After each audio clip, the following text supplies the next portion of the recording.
Anwar MLA അഴിച്ചുവിട്ട വിവാദങ്ങൾക്കിടെ CPIM-ന്റെ നിർണായക സംസ്ഥാന secretariat യോഗം നാളെ. മുഖ്യമന്ത്രിയുടെ പൊളിറ്റിക്കൽ സെക്രട്ടറി പി ശശിക്കെതിരായ പരാതി യോഗം ചർച്ച ചെയ്യും. പി ശശിയുടെ കാര്യത്തിൽ പാർട്ടി എന്ത് തീരുമാനമെടുക്കുമെന്നതാണ് ശ്രദ്ധേയം. സർക്കാരിനെതിരെ പ്രതിപക്ഷത്തിന് ആയുധം നൽകിയെന്ന പഴി PV അൻവറുടെ മേൽ വീഴുമോ എന്നതും കാത്തിരുന്ന് കാണണം. മുഖ്യമന്ത്രി പിണറായി വിജയന്റെ വിശ്വസ്തരായ P Sasi, ADGP MR Ajith Kumar എന്നിവർക്കെതിരായ PV അൻവറിന്റെ നീക്കം കൊട്ടാര വിപ്ലവമാകുമോ എന്നതാണ് ആകാംക്ഷ. പി ശശിക്കും അജിത് കുമാറിനുമെതിരെയാണ് പരാതിയെങ്കിലും മുഖ്യമന്ത്രിക്ക് അതിൽ നിന്ന് കൈകഴുകാൻ സാധിക്കില്ല. ഈ സാഹചര്യത്തിലാണ് നാളത്തെ CPM സംസ്ഥാന സെക്രട്ടേറിയറ്റ് യോഗം നിർണായകമാകുന്നത്.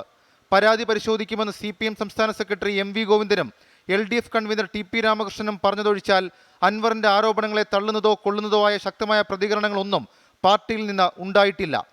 ADGPയെ മാറ്റി നിർത്തി അന്വേഷണം വേണമെന്നത് അൻവറിന്റെ മാത്രം ആവശ്യമാണെന്ന V ശിവൻകുട്ടിയുടെ വാക്കുകൾ മാത്രമാണ് അതിൽ വ്യത്യസ്തം.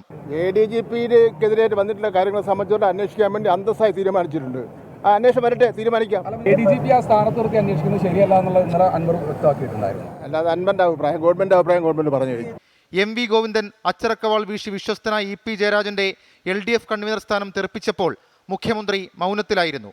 പി ശശിയോട് ആരോപണങ്ങളിൽ വിശദീകരണം ചോദിച്ചാൽ പോലും അത് മുഖ്യമന്ത്രിയെ തന്നെ ഓഡിറ്റ് ചെയ്യുന്നതിന് തുല്യമാകും. അൻവറിനെ മുൻനിർത്തി CPM-ൽ പുതിയൊരു അച്ചുതണ്ട് രൂപപ്പെടുന്നതായും നിരീക്ഷണങ്ങളുണ്ട്. 24 തിരുവനന്തപുരം.